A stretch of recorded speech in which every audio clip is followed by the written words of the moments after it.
کسی بھی جگہ پر اپنے وطن کے ساتھ محبت نظر نہیں آتی، اپنے وطن کے ساتھ پیار نظر نہیں آتا، اپنے وطن کے لیے قربانی اور انصاف کا جذبہ نظر نہیں آتا۔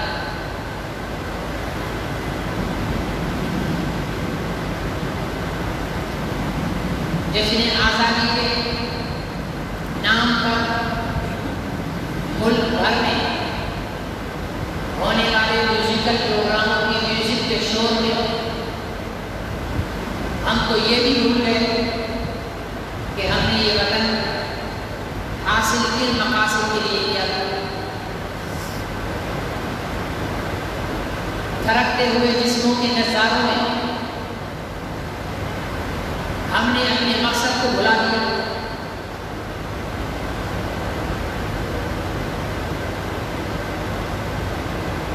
ہم ان شہداء کے خون کو بھلا چکے، ان کی قربانیوں کو بھلا چکے۔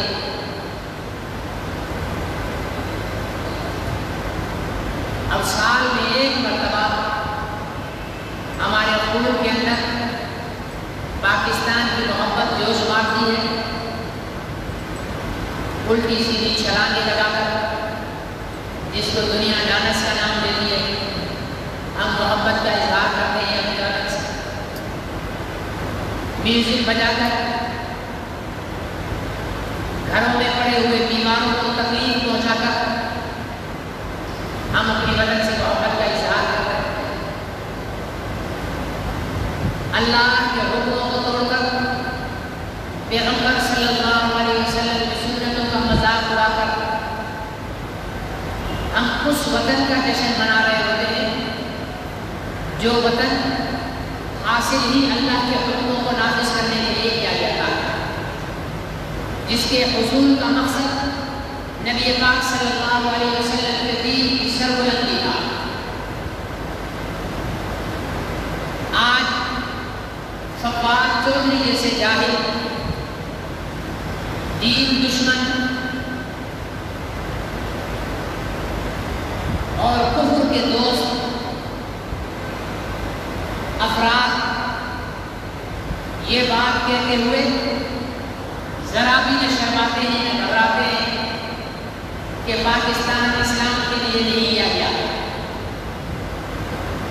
پاکستان حاصل کرنے والے لوگ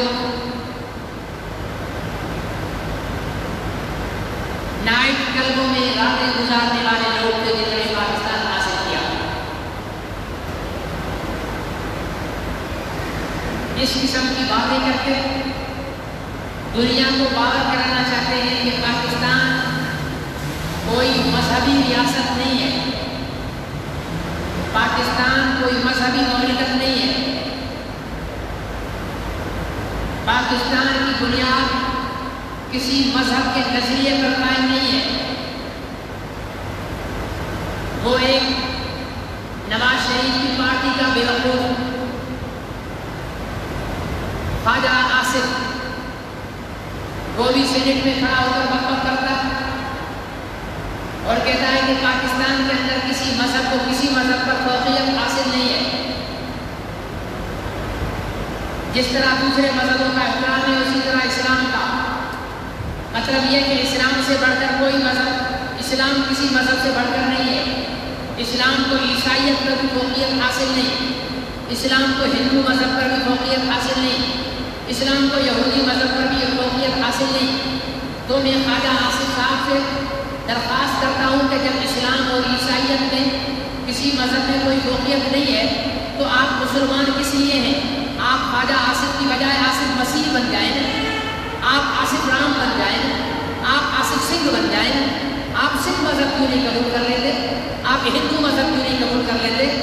آپ کا کلمہ پڑھنا یہ بتاتا ہے، آپ کا عمل بتاتا ہے کہ آپ کی نظر میں ہندو مذہب درست نہیں ہے۔ آپ کا کلمہ پڑھنا بتاتا ہے کہ آپ کی نظر میں عیسائی مذہب درست نہیں ہے۔ آپ کا کلمہ پڑھنا بتاتا ہے کہ آپ کا اسلام جو مذہب ہے وہ یہودی مذہب کے مقابلے میں بلند ہے۔ تبھی تو سارے مذہبوں کو چھوڑ کر آپ نے کلمہ پڑھا ہے۔ اگر آپ کی نظر کے اندر اسلام باقی مذہبوں کے برابر ہے، اسلام میں اور باقی مذہبوں میں کوئی فرق نہیں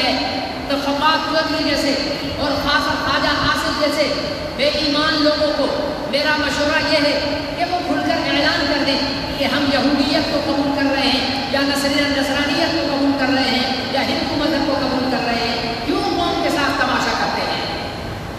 باقی رہی یہ بات کہ آج جو لوگ پاکستان کے مذہبی اور غیر مذہبی ہونے کی باتیں کر رہے ہیں، جب پاکستان بن رہا تھا تو ان لوگوں کے آباء و اجداد گورنمنٹ برطانیہ کے بوٹ پالش کر رہے تھے، ان کے جوتے چاٹ رہے تھے، قربانیاں دینے والے قربانیاں دے رہے تھے، لاشیں اٹھانے والے لاشیں اٹھا رہے تھے، جنازے پڑھنے والے جنازے پڑھ رہے تھے، کفن دینے والے کفن پہنا رہے تھے۔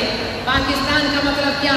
لا الہ الا اللہ کے نعرے جب لگائے جا رہے تھے تب ان بے ضمیر لوگوں کے آباء و اجداد انگریز کی دربار میں بیٹھے ہوئے ان کے گھوڑوں کو نہلا رہے تھے یا ان کے بوٹ پالش کر رہے تھے۔ آج یہ ہمیں سمجھاتے ہیں کہ پاکستان اسلامی نظریات کی بنیاد پر قائم نہیں ہوا۔ اگر اسلام کے لیے پاکستان قائم نہیں ہوا تو پاکستان کے بنانے کا مقصد مجھے سمجھایا جائے۔ اگر اسلام کے لیے پاکستان کو نہیں بنایا گیا ہے تو پھر ہندو مذہب کو پہلے ہی دنیا میں موجود تھا۔ یہ انڈیا تھا نا، پاکستان بھی تو انڈیا میں شامل تھا نا، یہ بھی تو ہندوستان تھا نا۔ اگر پاکستان کا مطلب لا الہ الا اللہ محمد رسول اللہ نہیں تھا اور تم لوگ کوئی قرآن اور سنت کی بات نہیں کرنا چاہ رہے تھے تو پھر پاکستان بنایا کس مقصد کے لیے تھا؟ ہندوازم قائم کرنے کے لیے؟ تو وہ تو انڈیا میں پہلے سے موجود تھا۔ عیسائیت کو آزادی دینے کے لیے؟ وہ تو انڈیا میں پہلے سے موجود ہے۔ یہودیت کو آزادی دینے کے لیے؟ وہ تو انڈیا میں پہلے سے موجود ہے۔ آپ لبرل اور سیکولر اسٹیٹ بنانا چاہتے تھے تو لبرل اور سیکولر اسٹیٹ تو اس وقت انڈیا موجود ہے، پھر الگ ملک بنانے کی کیا ضرورت پیش آئی؟ تو ملک بنانا نہیں چاہیے تھا۔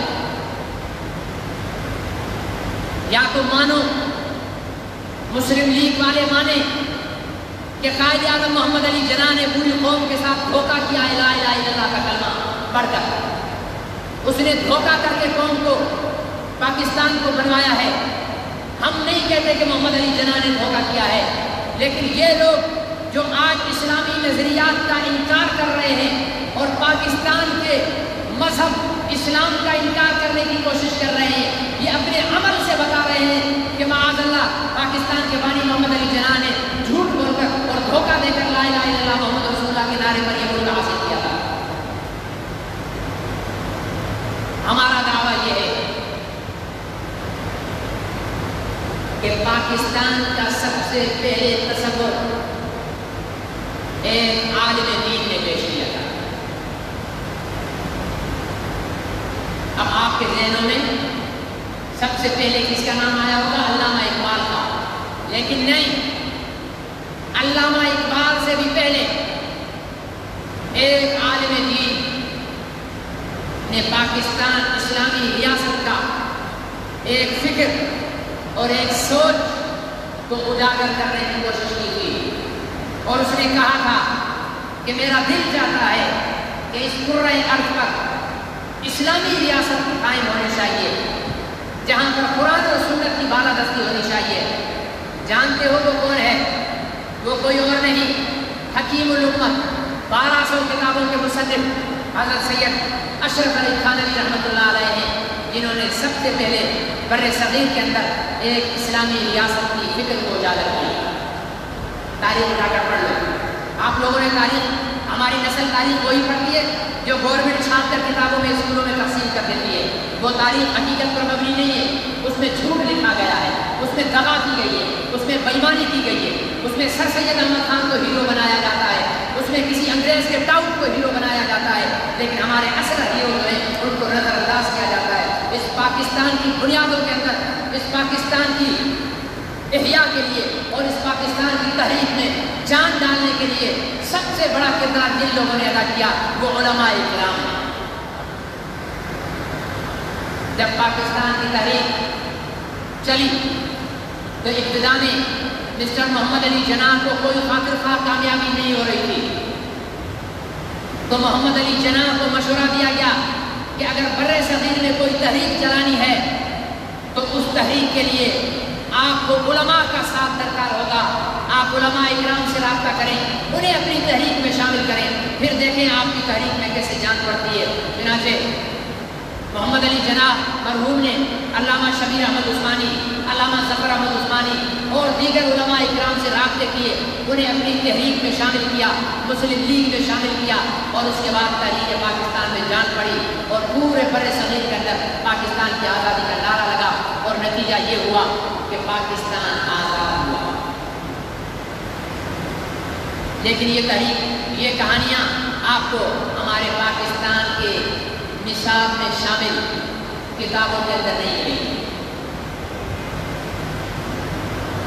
آپ نے کوئی کسی کتاب میں نہیں پڑھا ہوگا کہ اشرف علی تھانوی رحمۃ اللہ علیہ نے بھی کوئی پاکستان کا نظریہ پیش کیا تھا، نہیں۔ میں علامہ اقبال کی شخصیت سے انکار نہیں کرتا ہوں، لیکن ہمیں جھوٹ پڑھایا گیا ہے کہ مصور پاکستان علامہ اقبال ہے، حالانکہ مصور پاکستان علامہ اشرف علی تھانوی رحمۃ اللہ علیہ، اور انہی کے شاگردوں نے اس تحریک پاکستان کے اندر جان ڈالی ہے۔ آپ تاریخ کا اٹھا کر مطالعہ کریں، حکیم الامت اشرف علی تھانوی رحمۃ اللہ علیہ کی حیات کا مطالعہ کریں، آپ کو ساری باتیں ملیں گی۔ میرے عزیز دوستوں، بزرگوں، جس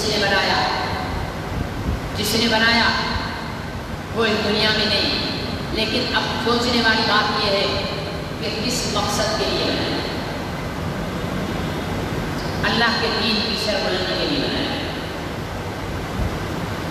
نعرہ کیا لگایا گیا کہ پاکستان کا مطلب کیا؟ لا الہ الا اللہ محمد رسول اللہ، یعنی کلمے کو پاکستان کی بنیاد پہ رکھا گیا، اور اس کی سب سے بڑی دلیل یہ ہے، نعرہ لگانے والوں نے دل سے لگایا یا منافقت سے لگایا، میں اس بحث میں نہیں جاتا، لیکن اس کی سب سے بڑی دلیل یہ ہے کہ اللہ آج تک اس کلمے کی لاج رکھتے ہوئے پاکستان کو سلامت رکھے ہوئے ہیں، ورنہ پاکستان کو لوٹنے والے حکمران اگر امریکہ پر مسلط کر دیے جاتے تو ایک الیکشن کے سیزن میں ملک کو لوٹ کر امریکہ کے ٹکڑے ہو جاتے۔ اگر پاکستان کو لوٹنے والے حکمران انڈیا پر مسلط کر دیے جائیں تو انڈیا کے حصے ٹکڑے ہو جائیں گے۔ اگر پاکستان کے لٹیرے حکمرانوں کو چین پر مسلط کر دیا جائے تو چین کی معیشت تباہ ہو کر ملک ٹکڑے ہو جائے گا۔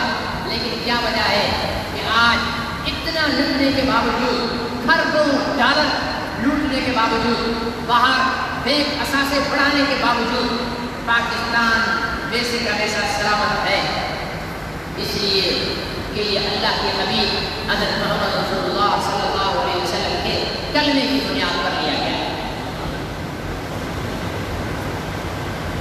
دنیا میں دو ریاستیں ہیں، دو، جو کسی بھی مذہب کے نظریے پر قائم ہوئی ہیں۔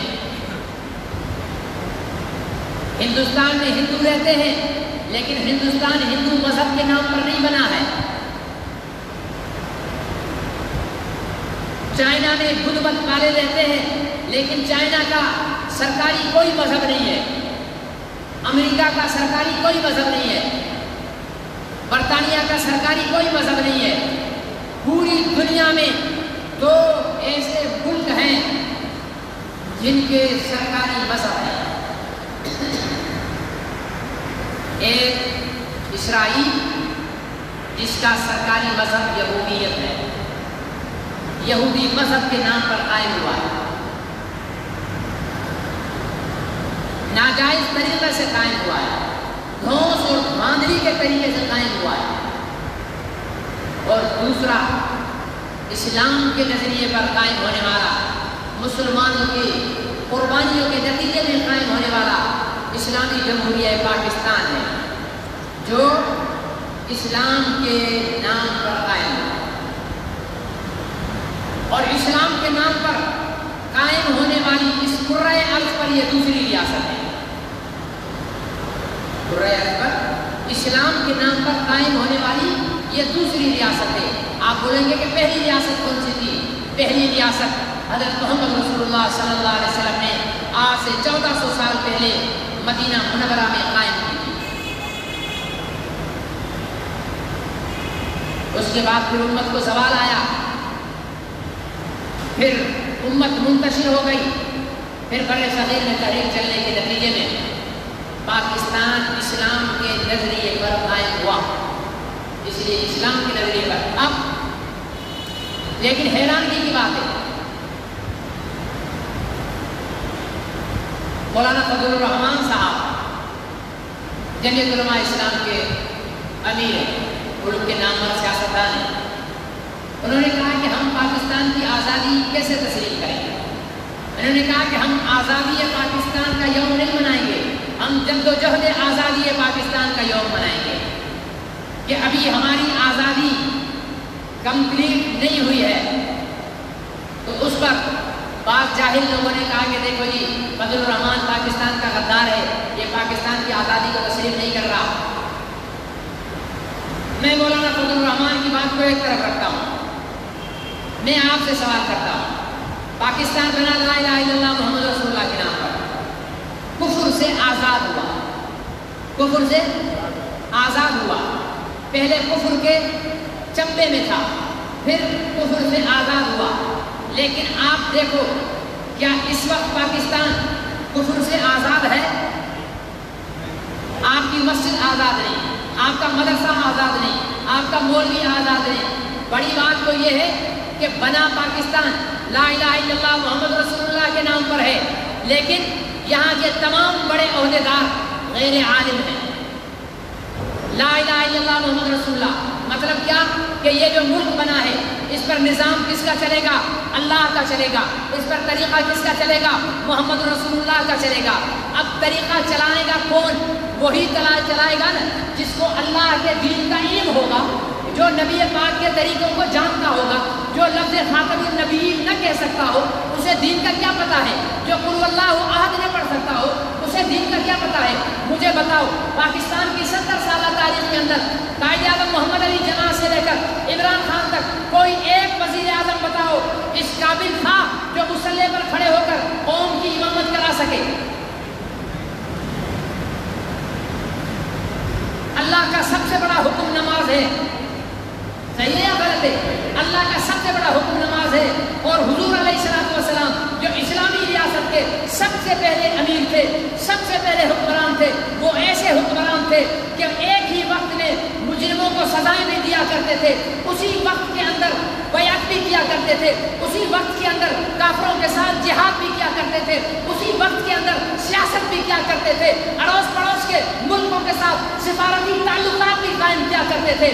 اگر وہ جج تھے تو مسجد کے امام بھی ساتھ تھے، اگر وہ فوجی آرمی چیف تھے تو مسجد کے امام بھی ساتھ تھے، اگر وہ حکمران تھے تو مسجد کے امام بھی ساتھ تھے۔ مجھے بتاؤ پاکستان کی 72-74 سالہ تاریخ کے اندر کون سا ایسا آرمی چیف ہے جو مسجد میں امامت کرانے کے قابل رہا ہو؟ مجھے بتاؤ پاکستان کے 74 سالہ تاریخ کے اندر کون سا ایسا صدر مملکت ہے جو مسجد میں امامت کرانے کے لائق ہو؟ مجھے بتاؤ پاکستان کی 74 سالہ تاریخ کے اندر کون سا ایسا وزیر اعظم ہے جو پاکستان مسجد کی امامت کرانے کے قابل ہو؟ مجھے بتاؤ پاکستان کے چیف جسٹس میں سے 74 سال میں ایک چیف جسٹس بتاؤ جس نے مصلی پر کھڑے ہو کر امامت کرانے کے قابل ہو؟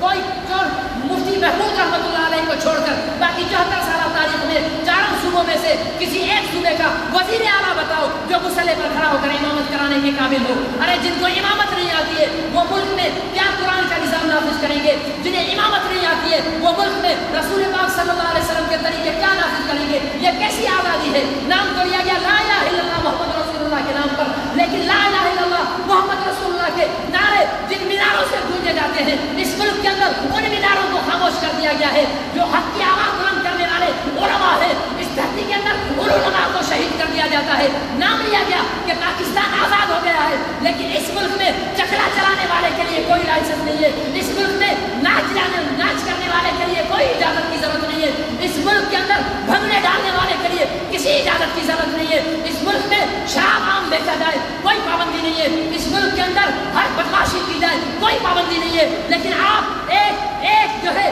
1000 فٹ کا ایک زمین کا ٹکڑا خرید کرو اور وہاں بورڈ لگاؤ مدرسے کا، آپ کے پاس پولیس پہنچ جائے گی کہ مدرسہ کیسے کھول لیا، رجسٹریشن کی ہے، آپ کے پاس ISI والے پہنچ جائیں گے، مدرسہ کیوں بنایا، رجسٹریشن ہے، آپ کے پاس طرح طرح کی ایجنسیاں پہنچ جائیں گی، مدرسہ کیوں بنایا،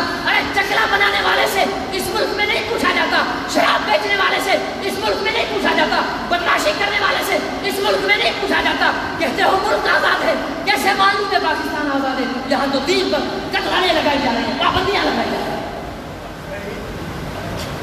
کہتے ہیں ملک آزاد. اس ملک میں تو شیطان آزاد ہو گیا ہے، اس ملک میں تو کفر آزاد ہو گیا ہے، اس ملک میں تو ننگا ناچ آزاد ہو گیا ہے، اس ملک میں گانا بجانا آزاد ہو گیا ہے. پہلے پاکستان میں جمعے کے موقع پر تمام مساجد کو روا جمعے کا بیان لاؤڈ اسپیکر پر کرتے تھے، سنتے تھے. اب ہوگا کیوں؟ یہ پابندی نہیں. آپ فیسٹیول کے نام پر چوک بند کر دو، آپ سے انتظامیہ نہیں پوچھے گی، لیکن دین کے نام پر اگر آپ نے چوک بند کیا آزاد ہے. پھر جو حق بات کرے اسے کہتے ہیں یہ غدار ہے. غدار ہم نہیں، غدار وہ ہیں جنہوں نے لا الہ الا اللہ محمد رسول اللہ کے نعرے کا اس ملک کے اندر مذاق بنایا ہے.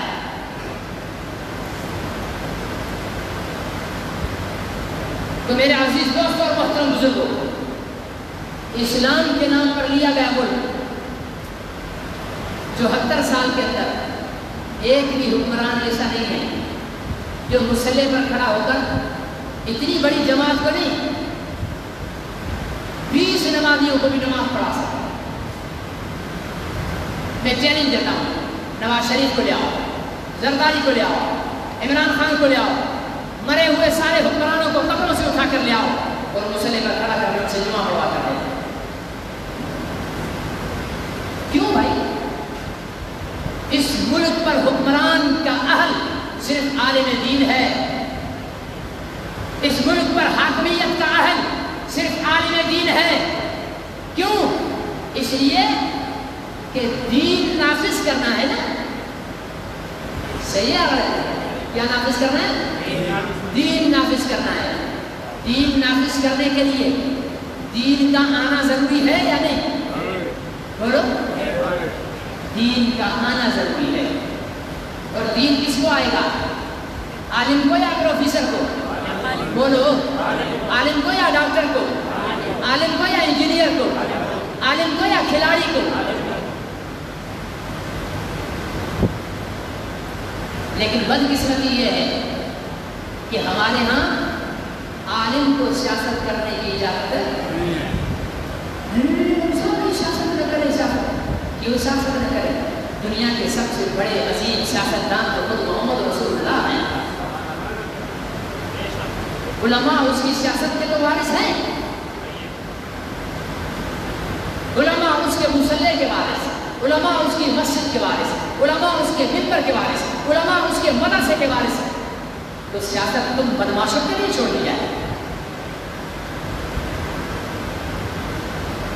پاکستانی سیاستدان بیچارہ خود پریشان کر رہے ہیں کہ ایک مولوی نے ہمیں بھی ناک میں نکیل ڈال رکھی ہے. ایک مولوی ہے نہ اگلا جا رہا ہے نہ نگلا جا رہا ہے. ہاں ارے آپ کتنی بھی گلا کر لو. آج کے مولانا فضل الرحمان سیاست میں ہے اور ہر سیاستدان پر تنقید ہو سکتی ہے. لیکن ایک بات بتا دوں، میں جمعیت علماء اسلام کا کوئی باقاعدہ ممبر نہیں ہوں کہ مجھے سمجھ لو. میرا تعلق اول و آخر مجلس کا نبوت سے. میرا مشن تحفظ ناموس رسالت ہے. لیکن بات حق کی کروں گا. مولانا فضل الرحمان صاحب پر بہت الزامات لگے. ٹھیک ہے، اتنی زمین اپنے نام الاٹ کر لی، اتنا یہ کر لیا، اتنا یہ کر لیا. سب سے زیادہ بدترین دشمن سیاست میں مولانا فضل الرحمان کا کون ہے؟ بولو. عمران خان ہے یا نہیں ہے؟ اور آج حکومت کس کی ہے؟ بسم اللہ کرو. جو زمینیں مولانا فضل الرحمان نے اپنے نام کرائی ہیں، جو پراپرٹی مولانا فضل الرحمان نے اپنے نام کرائی ہے، جو ملکیتیں اس نے بنائی ہیں، جو چوریاں اس نے کی ہیں، جو تم گھومتے ہو کتے جتنی لمبی زبان نکال کر مولانا فضل الرحمان کی کردار کشی کرتے ہو. ابھی تو حکومت بھی تمہاری، نیب بھی تمہارا، فوج بھی تمہاری، عدالت بھی تمہاری. پکڑو مولانا فضل الرحمان کو، ثابت کرو. سب سے پہلے پتھر ہم ماریں گے اگر چور ثابت ہوگا. صحیح ہے غلط ہے؟ لیکن نہیں پکڑ سکتے ہو.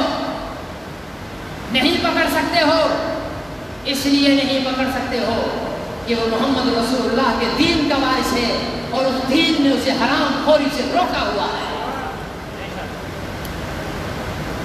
اس کے چہرے پر نبی کی سنت ہے، اس سنت نے اسے غضب سے روکا ہوا ہے۔ 2 سال سے تو اوپر جناب والا کو بھی ہو گئے وزارت علماء میں، آپ نواز شریف کو اندر کروا رہے ہو، آپ زرداری کو پکڑنے کے چکر میں ہو، آپ شہباز شریف کو پکڑنے کے چکر میں ہو، آپ مریم نواز کو پکڑنے کے چکر میں ہو، ذرا ہاتھ مولانا پر بھی ڈال دو نا۔ آپ کے بقول تو وہ چور ہیں، آپ کے بقول تو وہ لٹیرے ہیں، آپ کے بقول تو انہوں نے ہر حکومت کی ساتھ چمچہ خوری کر کے ہر حکومت کے ساتھ بیٹھ کر مفادات لوٹے ہیں، دنیا بنائی ہے، وہ دنیا قوم کو دکھاؤ کہ اتنی ملکیت مولانا فضل الرحمان نے بنائی ہے۔ ہم نے تو اس کا وہی مقام دیکھا ہے جس میں مفتی محمود زندہ تھے، ہم نے تو آج بھی عیسیٰ خیل کے اندر ان کا وہی مقام دیکھا ہے ڈیرہ اسماعیل خان کے علاقے میں۔ تو باقی پراپرٹی جو ہے اب لاؤ، اپنی ایجنسیاں کام کرو۔ نہیں، یہ ایک شیطانی نظریہ ہے جو علماء کو مسند اقتدار سے ہٹانا چاہتے ہیں۔ یہ چوروں کا ایک ٹولہ ہے جو علماء کو نہیں چاہتا کہ آئیں۔ کیوں؟ اس لیے کہ جب مولوی آئے گا تو چور کا ہاتھ، سارے تو چور ہیں، ہاں سارے تو چور ہیں۔ مولوی آئے گا چور کا ہاتھ کٹے گا، مولوی آئے گا زانی کو کوڑے لگائے گا، مولوی آئے گا شرابی کو کوڑے لگیں گے۔ یہ تو شہد کے شیشے بنا کر پیتے ہیں نا، پکڑی شراب جاتی ہے، کہتے کیا ہے؟ شہد کی بوتل میں۔ ہاں، تمہاری سپریم کورٹ کو الو بنا سکتے ہو، نیب والوں کو الو بنا سکتے ہو، مولوی کو نہیں بنا سکو گے۔ تب تم پھر شراب کی بوتل کو شہد نہیں کہہ سکو گے۔ اس لیے یہ طبقہ چاہتا ہی نہیں ہے، اور اس طبقے کو لانے والے کون ہو؟ آپ وڈیرا شاہی کی غلامی کو قبول کر چکے ہو، آپ جاگیرداروں کی نوکری کو قبول کر چکے ہو، آپ طاقتوروں کے آگے ان کی غلامی کرنے کو قبول کر چکے ہو۔ یاد رکھو، اس ملک میں آزادی تب ہوگی جب آپ اس وڈیرا شاہی کو لات مارو گے، اس جاگیرداری کو لات مارو گے، طاقتوروں کو لات مارو گے، اور چٹائی پر بیٹھنے والے علماء اکرام کے ہاتھ پہ ہاتھ رکھ کر بیعت کرو گے، اور اس ملک میں جب اللہ کا نظام نافذ ہوگا اس دن پاکستان کی آزادی کا دن ہوگا۔ تب کوئی روٹی چوری کرنے والا بچہ جیل میں نہیں جائے گا، اس معاشرے کا ہر فرد جیل میں جائے گا جس نے اس بچے کو روٹی نہیں دی ہے۔ تب ناموس رسالت کے غداروں کو آزاد نہیں کیا جائے گا، تب عاشقان رسول کو سولی نہیں چڑھایا جائے گا۔ یہ کب ہوگا؟ جب آپ چاہو گے۔ ابھی میرے بات جانے گا، آپ ہی لوگ آپس میں تبصرے کرو گے، ارے مولوی صاحب تو سیاست کی بات ہے۔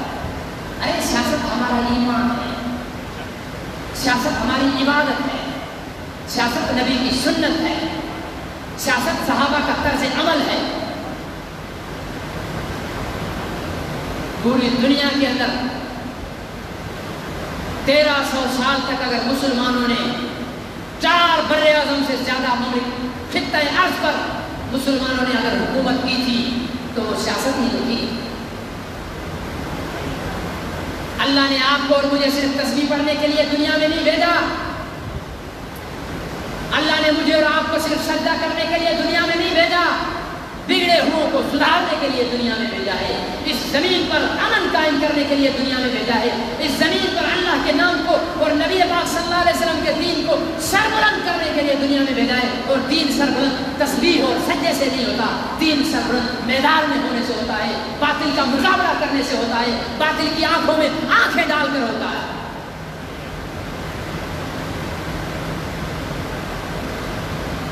میرے عزیز دوستوں،